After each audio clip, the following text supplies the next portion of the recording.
Ini kalau aku dengar suara dia nyanyi, itu ingat aku waktu masih muda ya. Lebay. Suara gue kayak gini juga. Mulai lebay nih ya. Iya, salon perilaku hari ini langsung saja kita buka begitu ya. Daripada berpanjang-panjang nanti masa kecilnya ada lagi yang lain lagi.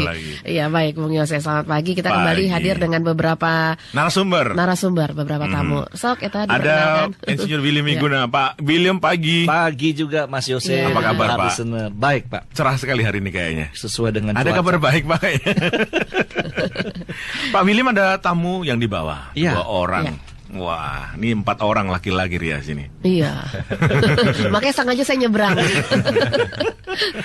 Silakan Pak William, dikenalkan Pak William. Ya, jadi kebetulan memang pas kita sesinya adalah sesi Aku Cinta Pro Indonesia yang di sini adalah kita tampilkan para writer sampai dengan bulan Maret nih hari Senin dan salah satunya pada hari ini adalah orang yang sangat luar biasa dan dia seorang pengusaha ya, namanya Pak Haryanto Tian. Ya. Nanti beliau akan jelaskan bagaimana dia punya bisnis garment dan dia juga bikin sebuah buku dan Anda akan laksanakan ya, bagaimana dia memberikan contohnya dan hidupan berubahnya. Kemudian yang kedua adalah Pak Ferdi di sini ya. Pak Ferdi ini adalah salah satu orang yang memberikan semangat ketika dia sendirian justru menjadi coach.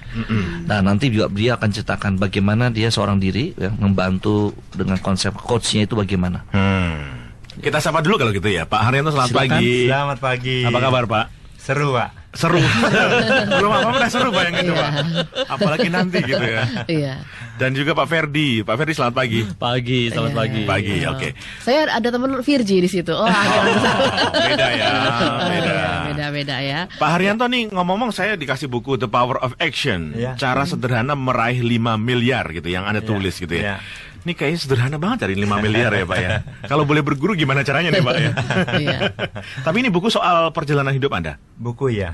Cerita perjalanan dan pembelajaran dari saya kecil sampai dengan buku itu saya tulis sampai dengan usia 35 tahun. Oh, 35 ya? Jadi apa yang Anda tulis? Atau apa yang ingin Anda... Atau apa yang Anda harapkan dibaca oleh banyak banget pertanyaan saya. Mesti diurut dulu Pak. Disingkat aja. Satu-satu diurut. Oke, baik. Dari semua buku yang Bapak tulis ini, Bapak suka makan apa sebenarnya? Nggak nyambung lagi tuh Pak ya pertanyaannya. Dari buku ini Bapak ingin sampaikan apa sih kepada pembaca Anda? Cerita makan dulu gitu ya. Jadi buku itu cerita dari saya kecil. Kebetulan saya ada di Pontianak di Gang Durian. Jadi saya suka makan durian. Iya. Nah, buku itu bercerita tentang proses pembelajaran Pak. Sebenarnya dari kecil kita sudah belajar sesuatu dalam hidup. Jadi dari anak-anak belajar main sepeda, belajar main layang-layang gitu ya. Banyak nilai-nilai yang kita bisa ambil dan kita bisa gunakan di dalam dunia usaha sebenarnya. Nah, buku itu banyak berkisah tentang itu. Gitu. Dari kecil sudah ada pembelajaran gitu ya? Iya. Jadi di buku itu saya cerita, saya itu mulai dagang es itu dari usia sekitar 6 tahun. 6 tahun udah jalan-jalan di depan tadi Gang Durian itu karena di kampung di Pontianak, keliling-keliling gang jualan es.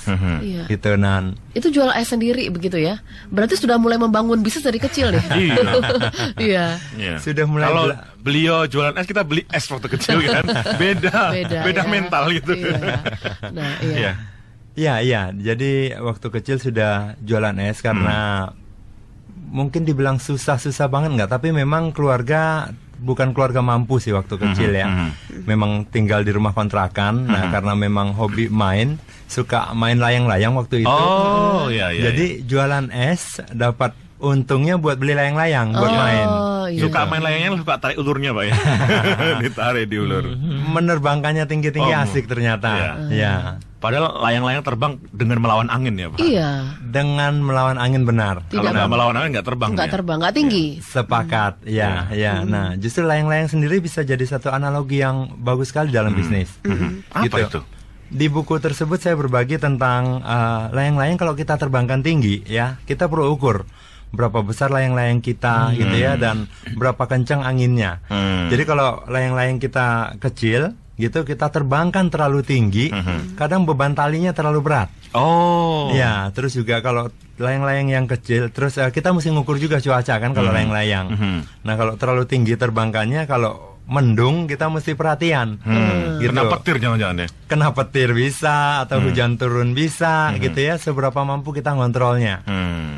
Jadi memang banyak hal-hal di masa kecil yang sebenarnya bisa dipelajari. Kita, iya. Dan layang-layang itu ketika dia sudah di atas, di tinggi, itu dia bisa melihat dunia gitu ya. Kan dia nggak punya mata. Kita yang punya mata. Paling tidak kan, ya makanya kita ngiri dong sama layang-layang dia di atas melihat dunia. Kamu bisa ngiri dulu. sama saya, tumben ngiri sama layang-layang. Itu satu ide tuh, belum saya tulis kalau layang-layang bisa lihat dunia. Iya. Dari secari kertas aja gitu ya. Ria kadang-kadang gitu, Bu, punya satu ide yang out of the box. Oke, saya buat catatan. Ria kalau dipuji langsung diam. Ayo mari, silakan Bung Yose, silakan. Oke, ke Pak Ferdi deh. Pak Ferdi, ini Anda seorang professional coach. Coach apa yang Anda tawarkan sih kepada masyarakat nih? Oke, saya udah mulai dunia ini sejak 5 tahun yang lalu. Pada saat itu saya mulai dari life coach karena pada saat itu saya seorang trainer dari bidang NLP. Neuro Language Program. Betul, gitu. betul. Saya sertifikasi, kemudian saya mulai neuro atau new ya? Neuro ya. Neuro itu sel saraf otak. Sel saraf otak neuro. Jadi saya mulai dari 5 tahun lalu, mulai dari life coach. Jadi ketemu orang minta di coach tentang hidupnya. Aduh, saya mau lebih bahagia, saya mau jadi lebih sehat, saya mau jadi lebih sukses. Iya, bisa itu ya Pak ya? Bisa banget. Yang paling banyak yang mana Pak? Yang pengen sukses, pengen sehat, atau pengen apa? Yang paling banyak? Yang paling banyak itu kebetulan pengen bahagia. Pengen bahagia loh. Gimana kalau boleh resepnya kecil aja deh? Kecil. Pakai NLP gitu, tapi bisa bahagia apa? Kecil. Gak punya duit tapi bahagia maksudnya gitu ya? Itu mau ngomong itu nggak enak saya. Bisa itu. Tenang, jangan khawatir. Gak punya duit pun bisa bahagia. Sederhana aja. Di dalam setiap kita hidup sehari-hari kan kita punya film yang diputar dari pikiran kita. Nah, itu yang harus kita perhatikan. Apakah film yang kita putar dari pikiran kita itu sesuatu yang membahagiakan atau sesuatu yang mengerikan, mimpi buruk? Itu yang diperhatikan. Contohnya gimana Pak? Contohnya, saya bangun pagi, saya membayangkan, aduh keluarga saya makan apa. Saya bangun pagi, aduh saya harus bekerja apa. Sementara bisa diputar, aduh saya bangun pagi saya bisa melihat anak saya tersenyum. Aduh saya bangun pagi ternyata saya bisa sehat, segar, bugar. Dan dengan begitu saya punya energi untuk mencari pekerjaan. Nah, filmnya diputar, diubah. Itu sesimpel itu aja ya? Sesimpel itu. Kenapa nggak dari dulu ya ketemu Ferdi? Kemudian setelah film itu dirubah, berarti memang harus ada paradigma kita yang dirubah begitu. Ketika kita melihat bangun tidur aja hal yang simpel. Setelah itu apa yang akan terjadi? Kita akan bahagia. Betul sekali. Setelah itu akan ada perubahan energi dari dalam diri. Karena ketika seseorang punya film yang negatif, dia akan memutarkan energi-energi yang lesu, malas, menderita, dan film itu akan berkelanjutan, semakin menderita. Jadi film itu tuh dalam otak itu tuh kayak TV seri. Berkelanjutan, bersambung gitu bersambung. Ya. Dan pengarangnya kita. Oke. Pak Haryanto, ini kalau ngomongin film, Bapak suka film nggak sih sebenarnya? Saya nanyanya bagi-bagi. Saya suka sekali. Film suka ya? Sebenarnya sekarang lagi punya proyek bikin film juga. Pas dong. Tentang?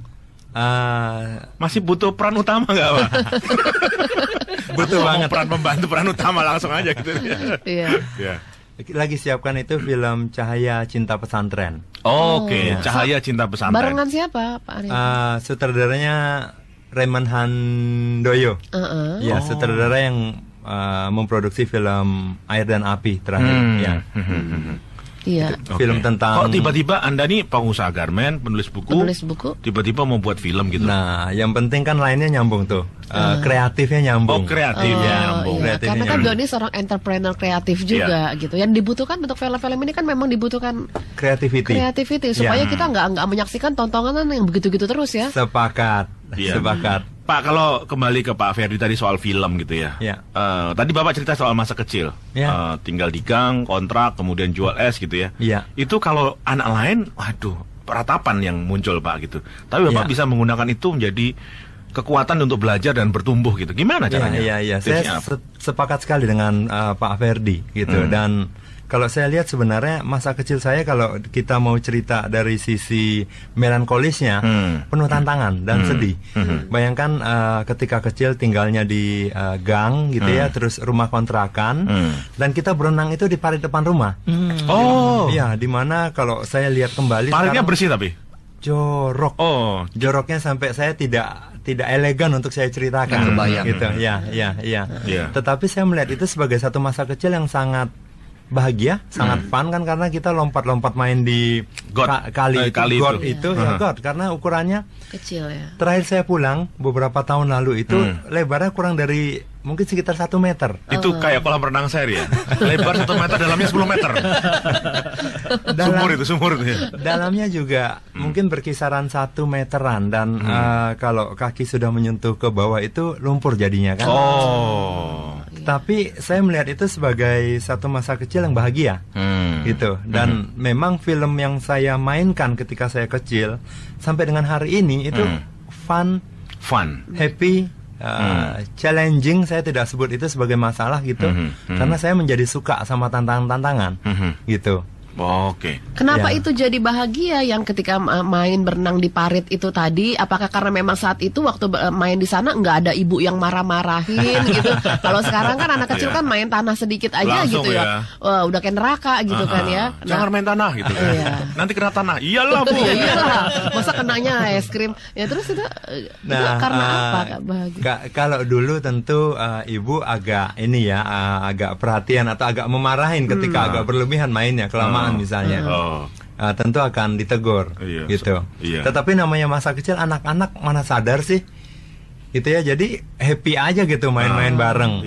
Iya. Dan yang menarik adalah di dalam proses itu pun karena anak-anak gitu ya, moodnya happy, dan ketika dewasa mengingat kembali pun pengalaman happy-nya, pengalaman senangnya yang saya bawa, gitu. Iya. Tuh kalau anak-anak tuh belum sadar ya. Iya. Yang diingat yang happy. Jadi kalau kita belum sadar sekarang, bukan cubitan mamanya gitu ya. Pak William nih ngomong-ngomong nih Pak ya. Iya. Anda nih salah satu pakar dalam hal karakter. Ada DISC yang sering Anda lakukan itu kan? Tes salah satunya. Dominan, influence, apalagi gitu. Iya. Stable dan juga cermat gitu ya? Betul, cermat. Nah, masa kecil yang seperti ini kadang-kadang, seperti Pak Haryanto Tian tadi katakan, kemudian mungkin Pak Ferdi tadi soal film. Perilaku, itu seperti apa kalau kita lihat? Setiap orang kan pasti punya masa lalu yang nggak baik gitu kan. Tapi ternyata sekarang bisa sukses gitu. Tapi ada perilaku yang masa lalu yang buruk, tapi masa sekarang juga nggak buruk juga gitu. Membedakan apa yang membedakan? Sebenarnya ini yang tergantung cara pandang kita. Semakin orang itu dewasa bukan diukur dari usia. Pada waktu dia masih kecil dan dia bisa menganggap itu sebuah perilaku yang menyenangkan orang lain, catat ya Pak ya, menyenangkan orang lain, dia sudah punya suatu modal yang sebenarnya itu yang priceless. Bisa menyenangkan orang lain. Betul, karena kalau kita lihat kemampuan orang menyenangkan orang lain, Tuhan sudah berikan ketika anak-anak kecil berperilaku, dia bayi misalnya, di beberapa tempat orang bisa senyum lihat bayi kan ya. Iya, hanya ngoek gitu aja orang seneng ya. Betul. Bahkan coba sekarang kita ngoek ya. Di Pak Jose bisa saja di pinggir jalan nanti coba senyum. Pasti banyak orang yang ketawa lihat Bapak. Jadi ini contoh bahwa kita senyum, orang respon dengan cepat kan. Nah kelihatannya Pak Haryanto Tian ini, dia sudah bisa membuktikannya. Bahwa anak-anak seneng dan dia customer seneng juga, itu udah kaitannya dari kecil. Tidak banyak orang yang bisa meluruskan. Dan dengan program bikin film ini adalah suatu bukti bahwa usia yang masih muda, beliau ini udah bisa membantu anak-anak dan orang tua, nantinya bisa berprestasi dengan rasa senang itu. Oke, masih bersama Jose dan Ria di Heartline Coffee Morning New Dimension. Ria nih, kita asik banget tadi ngomongin soal film sebenarnya. Oh gitu ya? Iya. Oh jadi di seberang sana ngomongin kita film. Kita berempat akhirnya ketemu di sebuah isu film. Iya, gimana? Pertama ternyata di dalam film itu perlu kreativitas. Ada Pak Haryanto Tian di sini. Perlu creativity, entrepreneurship juga perlu gitu kan.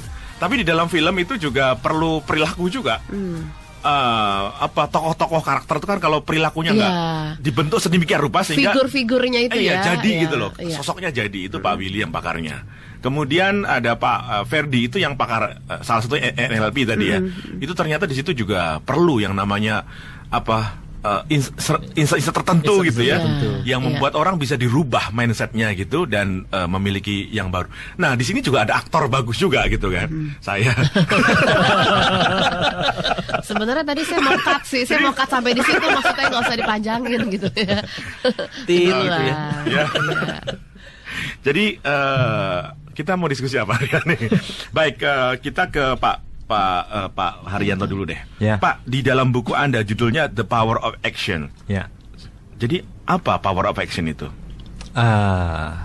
Power of Action itu banyak mengajak kita untuk berani terus-menerus mengambil tindakan. Gitu. Artinya tindakan itu saya utamakan gitu, karena di dalam tindakan kita akan bisa belajar sesuatu gitu. Saya banyak sekali ketemu orang-orang yang buku itu banyak bercerita tentang entrepreneurship. Saya banyak ketemu pemuda-pemuda yang katanya pengen ini, pengen itu, tapi lalu molor gitu. Tunggu bisa ini, tunggu bisa itu, akhirnya nggak mulai-mulai. Nah, buku itu mengajak kita semua gitu untuk berani ambil tindakan dulu. Nah, ambil tindakan setelah punya tujuan, ambil tindakan dulu. Gitu, ambil tindakan baru belajar di dalam proses kita sendiri.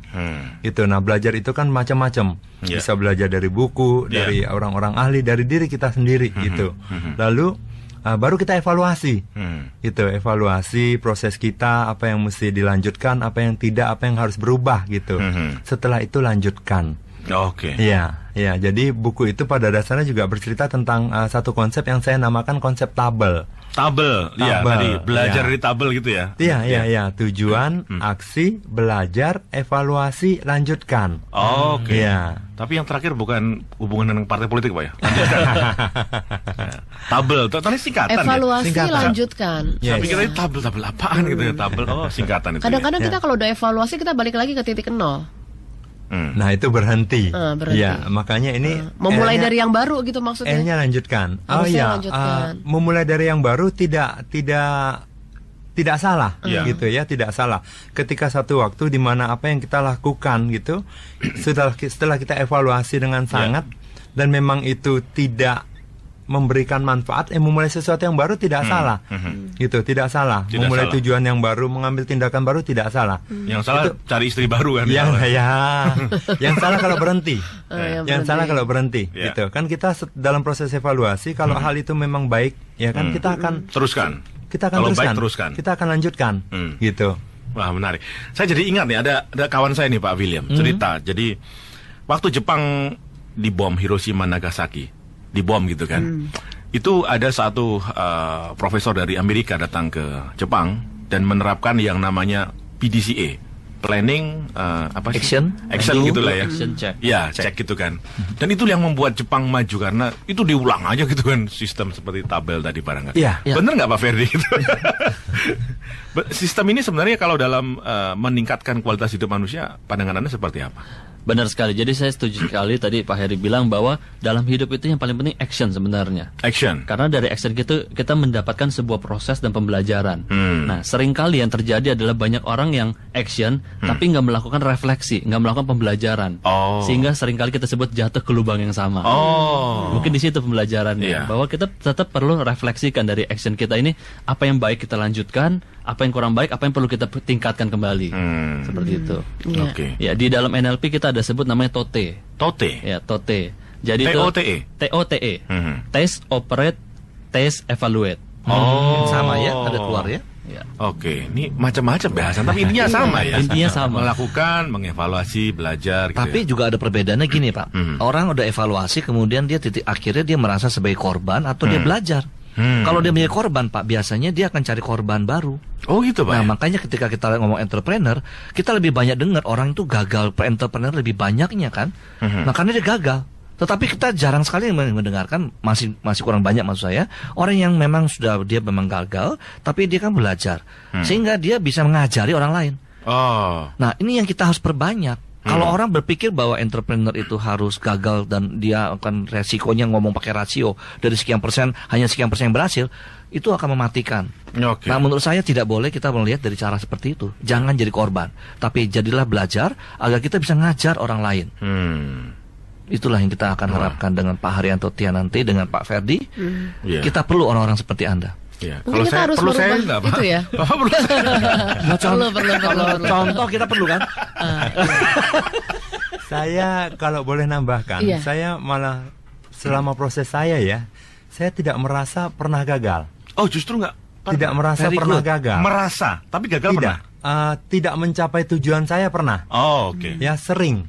Gitu, salah di dalam strategi sering, tapi saya tidak pernah merasa itu kegagalan. Jangan sebut kegagalan. Kenapa Bapak bisa punya konsep gitu? Dan iya, itu menarik sekali. Mungkin ya, sejauh saya ingat dari sejak saya remaja, saya memang suka sekali membaca buku-buku cara pandang yang baik positif gitu. Saya pikir banyak pengaruh dari sana. Nah, sehingga ketika saya tidak mencapai tujuan saya, ketika strategi saya tidak berhasil gitu ya, saya lihat itu sebagai proses gitu. Dan adalah kenyataan ketika kita melakukan satu proses, satu strategi, ketika kita tidak mencapai hasil, kita sebenarnya ada di satu level yang sudah berbeda dengan level ketika sebelumnya. kita awal. Iya, ibarat kita mendaki gunung misalnya gitu kan. Saya paling suka analogi itu. Kita berjalan gitu sampai satu momen kita mungkin ketendang batu atau apa gitu ya, kaki kita sakit gitu. Apakah itu disebut gagal? Nah, saya tidak lihat itu disebut gagal gitu. Tapi itu adalah proses, dan di dalam proses itu kita sudah sedikit lebih dekat kepada puncak. Gitu. Tinggal menunggu waktu berarti ya itu. Yes, mungkin tunggu itu lebih baik, tunggu itu lebih sembuh, lalu kita melanjutkan perjalanan gitu. Bagus. Iya, gitu ya. Betul. Ya itulah Ria. Ya. Jadi yang tidak ditanggung BPJS ternyata sakit hati. Kegagalan itu nggak ditanggung ya. Tapi kembali Pak, sebenarnya kalau ngomongin soal perilaku, kita di salon perilaku gitu ya. Mungkin Bapak bisa kasih satu saja, perilaku apa sih yang Bapak tetap pegang gitu sehingga bisa sukses seperti sekarang? Oke, kalau di buku saya sharing tentang motivasi. Jadi motivasi saya artikan ya sebagai cara pandang yang membuat seseorang untuk terus-menerus mengambil tindakan. Jadi saya selalu punya cara pandang yang membuat saya terus-menerus mengambil tindakan. Gitu, sehingga saya punya kesempatan untuk terus belajar, terus bangkit, terus bangun, terus mencapai tujuan saya. Jadi kalau satu kata saya akan sebut itu cara pandang yang membuat saya mengambil tindakan. Gitu. Dan itu mungkin harus dapat dukungan juga dari orang-orang sekeliling begitu ya Pak Haryanto. Kadang-kadang ini kita perhatikan, taruhlah ada orang yang dia terus maju gitu, tapi ternyata nggak ada dukungan dari orang-orang di sekelilingnya, dan akhirnya itu bikin dia jadi down gitu. Yang sebetulnya dia nggak mau begitu. Iya. Nah, tentunya dukungan dari orang sekeliling sangat penting. Kalaupun nggak ada yang dukung gimana? Nah, sekarang kita punya pilihan nih. Kalau kondisinya memang tidak ada yang dukung gitu kan, kita punya pilihan sebenarnya. Kita bisa cari dukungan sendiri. Mendukung diri kita sendiri gitu ya? Bisa kita lakukan sendiri. Kalau saya banyak melakukannya dari buku-buku. Jadi ketika kecil saya tidak selalu mendapat dukungan juga. Ketika saya mulai usaha tidak selalu dapat dukungan juga gitu. Tapi saya cari dari buku. Saya belajar, saya membaca gitu ya. Sampai di buku saya ada sharing, dulu di satu momen ketika saya usahanya baru mulai berkembang, akan lebih besar gitu, saya butuh kredit. Ya, butuh kredit dari satu perusahaan. Nah, skill komunikasi saya waktu itu saya mulai dengan usahanya kan cukup muda ya. Kalau yang negosiasi ini ketika masih kuliah barangkali, umur saya waktu itu 21 sekitar itu 22. Nah, tidak ada rasa confident yang tinggi untuk ketemu dengan direktur perusahaan untuk negosiasi. 21 udah cari kreditan loh. Saya udah memberi kredit waktu itu 21 pasti lagi masih main-main di itu kan. Main layang-layang tadi. Telat ya. Nah, waktu itu saya cari buku negosiasi, buku komunikasi gitu, dan saya baca gitu. Dan buku itu ngajarin satu trik, kalau ketemu orang, lihat, perhatikan di ruangannya ada gambar apa, ada hobi apa, jadikan bahan obrolan. Nah, saya praktekkan. Tapi kita terima telepon dulu sebentar ya. Silakan. Ya, oke. Halo, selamat pagi. Pagi, Katam, Mbak. Oh iya, Pak Katam, silakan Pak Katam. Baik. Begini, kalau istilah Bapak tadi kan begitu. Kalau nggak ada dukungannya, dukungan diri sendiri ya. Kalau istilah saya, pebisnis atau orang yang maju itu orang yang egois. Harus egois. Ya, contohnya, kita misalnya memutuskan sesuatu, istri atau anak nggak dukung, tapi kalau kita ini egois, maju Pak. Yang penting tadi, ini kadang nggak celah keuntungan, akan sukses nggak gitu lah.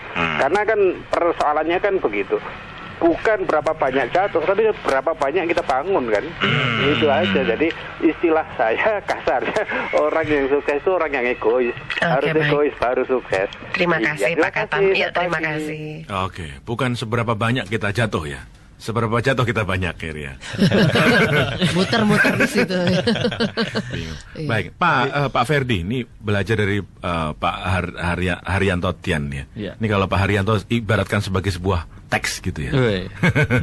Apa yang Anda baca sebenarnya? Yang saya baca sebenarnya sederhana. Pak Hari ini punya sebuah cita-cita yang besar, di mana dia mau mengarah ke cita-cita itu, dan setiap hari film yang diputar dalam pikirannya adalah mengarah kepada cita-cita itu. Jadi seluruh energi, seluruh pusat perhatian, dia cari sumber daya yang bisa mendukung dia mencapai cita-cita itu. Seperti bahkan tadi, buku jadi energi ya. Bahkan buku energi jadi energi positif. Energi yang positif.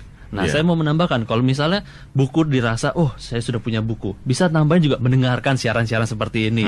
Bisa menjadikan energi dari suara. Tadi kan buku kan tulisan, gambar. Nah, kita bisa dengan suara, mendengarkan, mendengarkan talk show seperti ini. Bisa juga dengan datang ke komunitas. Di situ kita bisa dapat persaudaraan, persahabatan, jaringan juga. Sekarang ini udah banyak lah komunitas-komunitas sukses, komunitas-komunitas pengusaha. Itu lebih mudah aksesnya ya. Lebih mudah akses saja zaman sekarang. Jadi itu sih menurut saya. Pak William gimana membacanya, Pak? Ya, menurut saya memang benar ya, bahwa kita jangan berpikir apa untungnya dulu. Karena setiap kali orang membuat suatu pertemuan ataupun acara ya, ini saya sering kali bikin jadi IO juga. Orang berpikir untungnya saya apa dulu. Ini salah kalau pola pikir seperti ini. Tapi dia bisa melihat bahwa saya bisa bantu orang di mana.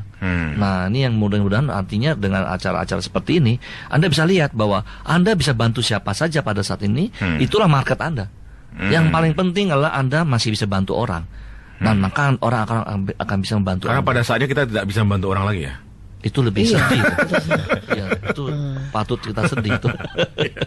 Oke, Ria, menarik sekali ya perbincangan kita bersama Pak Haryanto Tian, Pak Ferdi Desavio dan juga Pak William Wiguna di program Art Cafe Morning Salon Perilaku. Ya baik, kita terus bersama di kesempatan kali ini masih dalam Salon Perilaku dan tentunya masih dengan obrolan bersama dengan para narasumber kami di studio. Banyak yang kita pelajari hari ini, terus terang dari saya pribadi begitu ya Bung Yose Cailah. Iya, banyak yang kita pelajari. Banyak yang dipelajari. Yang kita pelajari banyak. Iya, betul. Di antaranya adalah action begitu ya. Walaupun mungkin hal-hal yang kecil. Saya lagi bingung sebagai seorang ibu rumah tangga, hal yang kecil apa ya? Mungkin ketika bangunin anak nggak marah-marah itu dulu kali ya. Kenapa nggak bangunin suami gitu loh, bangunin anak gitu kan? Iya, oke. Ada obrolan apa lagi tadi di sana?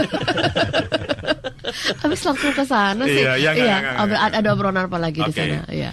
Baik, Pak William ada yang mau disampaikan? Saya tertarik tadi ya bahwa kita nih masalah action ya, itu adalah di Indonesia ini kurang banyak orang yang melihat tuh ada sisi positifnya. Sedangkan Pak Haryanto Tian ini kan, ini memang kita lagi juga dapat info ya, saya dapat berita nih, orang-orang nih gampang sekali kalau action hal yang negatif kayak demo segala macam. Padahal di dengan buku yang saya baca dari buku Pak Haryanto Tian, action yang kecil-kecil ini adalah sifat yang membantu orang. Nah, ini yang harusnya benar-benar orang bisa melihat. Saya bantu orang itu hal yang kecil kayak tadi bangunin anak, itu benar Bu ya. Dengan maksudnya tanpa kita terbeban. Saya juga masih dalam hal ini ketika orang tanya buku saya kapan bisa terbit itu, karena apa? Kalau saya dulu saya ingat-ingat karena saya punya masalah dengan keluarga, terutama dengan istri. Nah, tapi bagaimana action saya kemudian saya bisa berjuang dan bisa menjadi sebuah buku. Saya lihat juga dari Pak Tian ini, saya bisa lihat juga ada kesamaannya. Problem itu justru membuat sebuah tema baru. Nah, dia tema itu dari mana?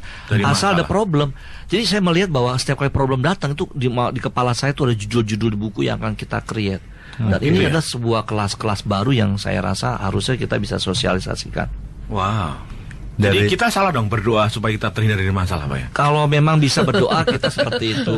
Karena jadi kami dari pencobaan gitu ya. Itu harusnya doa seperti itu.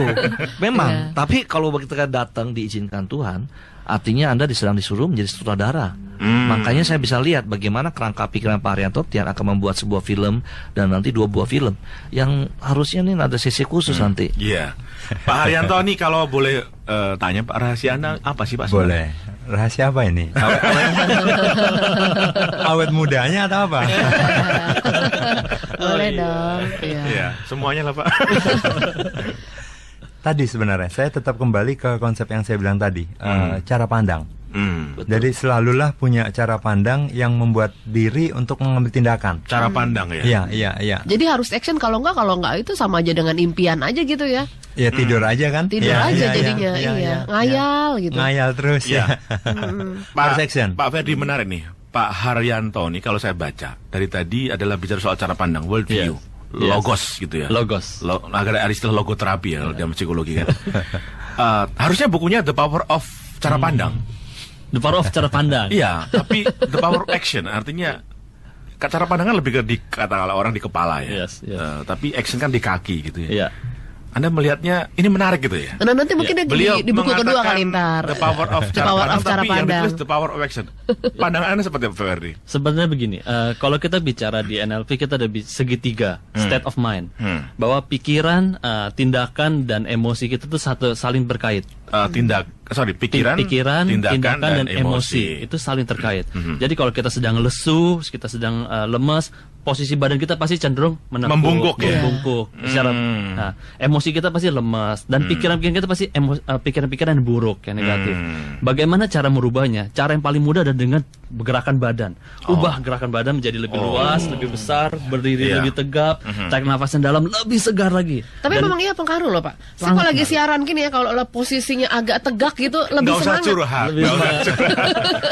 Sedikit, nggak sampai 1 menit gitu ya. Nah ketika agak bungkuk dikit itu terasa banget sih memang. Iya lanjutkan Pak. Betul sekali. Nah berarti kan sudah dipraktekkan, sudah tahu semua. Nah ketika kita bicara the power of action, itu akan mengubah segalanya, akan mengubah cara pandang kita, akan mengubah emosi kita untuk mengejarnya. Jadi itu menurut saya udah tepat sekali. Jadi bisa dimulai dari mana saja dong? Bisa dimulai dari cara pandang atau action atau emosinya. Betul, bisa mulai dari mana aja. Hanya saja yang paling mudah biasanya adalah menggerakkan secara fisik. Secara badan, secara itu yang paling mudah untuk diubah. Gitu. Bagaimana kita mengubah pikiran? Kita butuh waktu untuk pikir-pikir, bayang-bayang, terus kita ngambil kesimpulan, ngambil makna dari sebuah kejadian, itu kan butuh proses. Terus emosi, kita mengubah emosi kan agak sulit ya. Kalau kita lagi marah aja gimana. Nah tapi kalau kita lagi marah terus kita tarik nafas dalam, secara fisik itu secara instan berubahnya jauh lebih cepat, jadi lebih mudah. Iya, tadi paling mudah menggerakkan badan gitu. Menggerakkan badan. Nah, kalau berat badan lagi. Kamu nggak usah lihat saya Ria. Nah persoalannya kan kalau beratnya berat banget itu kan susah gerakinnya. Saya nggak berat banget. Yang berat dosa saya nih sebenarnya. Oke, Pak Haryanto. Jadi cara pandang itulah yang membuat Anda bisa memandang sesuatu yang baru gitu. Artinya gini Pak. Kalau saya mencoba masuk di dalam cara pandang Anda. Banyak buku tadi Anda cerita, banyak buku yang dibaca. Dan itu memberi energi kecil gitu kan. Dan itu adalah taman pandangan kan. Oke. Ini kayaknya bahasanya filosofi, filsafat banget deh ya. Banyak pandangan orang-orang kan? Iya, taman pandangan isinya bunga-bunga pandangan. Yang mekar, berseri. Nggak bisa taman pandangan di sana juga. Bikin puisi bareng ya. Berwarna. Artinya sudut pandang banyak orang Anda punya akhirnya kan dengan membaca buku itu kan? Satu buku itu kan satu sudut pandang ya. Di buku saya bahkan buat satu gambaran gitu. Orang yang suka membaca, suka belajar. Ya dengan orang yang tidak suka belajar itu seperti bayangkan satu orang sedang berjalan gitu. Orang yang jarang belajar, jarang membaca gitu ya. Itu di dalam pikirannya saya analogikan dengan cara pandang dia itu kayak tempurung posisi yang tengkurap. Oke. Gitu. Nah, kalau orang yang suka membaca pengetahuan, yang tidak suka membaca gitu ya, pengetahuannya itu kayak mangkok. Oh, terbuka. Kayak mangkok ya, mangkok ukurannya, setengah terbuka, lalu tempurung yang tertutup. Orang yang tidak suka membaca ukurannya kecil, jadi tempurung kelapa sama mangkok kecil. Nah, sementara buat orang yang suka belajar, suka membaca, suka mendengarkan, gitu ya, dia akhirnya mangkok kecil pengetahuannya itu membesar, jadi tempayan, kapasitas jadi tempayan, jadi sebesar danau bahkan samudra. Nah itu berarti samudra pengetahuan. Luas samudra tuh nggak bisa ini loh. Iya. Nah sedangkan cara pandang itu kan saya analogikan dengan posisi tempurung terbalik gitu ya. Kalau dia tidak suka belajar, tidak terbuka. Nah kalau terus belajar, itu nanti dia jadi kayak tenda kubah. Nanti juga jadi seluas cakrawala. Jadi dua orang tidak yang terhitung. Yes, dua orang yang berbeda, yang satu tidak belajar, yang satu suka belajar, berjalan bersama secara fisik mungkin sama, tetapi wawasan pengetahuan dan karisma dirinya gitu ya, itu yang satu kayak mangkok dan tempurung kecil, yang satu seluas samudra dengan cakrawala. Gitu. Artinya dengan belajar kita akan jadi semakin besar dan semakin besar. Begitu. Wow. Iya, jadi action dari sekarang begitu ya. Siap. Iya. Dan begitu. dan hidup akan lebih seru. Iya. Makanya tadi waktu kita tanya gimana kabarnya seru karena gitu. Karena awal seru, sekarang seru kita tutup kalau gitu deh ya. Udah tutup gitu ya. Mungkin kita minta sedikit closing statement nih dari semuanya. Ya dari Pak Ferdi dulu, gimana Pak Ferdi? Oke, bagi saya menurut saya sederhana. Kalau kita bicara dari power of action, ambil tindakan segera, ya, dan belajar dari tindakan itu, apapun itu. Apakah responnya baik dan responnya kurang baik, kita belajar. Yang baik kita lanjutkan, yang kurang baik kita evaluasi lagi. Kalau Anda kesulitan untuk action, sewalah seorang coach. Wah, iya. Di luar negeri itu rata-rata, tapi di luar negeri rata-rata mereka punya coach loh. Bahkan ada yang punya coach 2, 3, Obama punya 7 coach ya. Kalau coach itu kan biasanya banyak orang yang hadir juga ya. Biasa enggak. Kalau coach itu kita personal, one on one. Kecuali kita sebutnya tim coaching dalam sebuah perusahaan, itu baru satu tim coaching ya. Butuh moderator pasti situ. Butuh moderator. Maksudnya apa maksudnya? Iya, gimana? Pak William ada yang mau disampaikan, Pak? Saya singkat saja. Ya, action adalah perilaku. Ya itulah dia. Makanya hadir di salon perilaku hari ini ya Pak ya. Jadi action adalah perilaku. Betul. Kalau perilaku itu action juga Pak ya. Perilakulah action juga. Asik. Iya. Tadi seru, sekarang asik, kenapa? Gimana Pak? Karena berkumpulnya sama orang-orang seru, jadi asik. Iya. Kalau saya simpulkan dengan kalau mau hidup terus asik dan seru, ya jadi modalnya adalah tabel motivasi. Ya punya tujuan, terus menerus ambil tindakan, belajar dari proses diri, proses orang-orang lain gitu ya, evaluasi, lanjutkan. Dan punyalah cara pandang yang membuat Anda terus menerus mengambil tindakan. Mantap. Oke, thank you Pak Haryanto, Pak Ferdi, Pak William. Ya. Lebih jelasnya bisa baca bukunya ya, The Power of Action. Kalau butuh bantuan bisa tanya saya juga gitu. Edit-ngedit ya. Oke, setelah ini masih banyak program lain akan menemani Anda. Stay tune on 100.6 HT. New Dimension.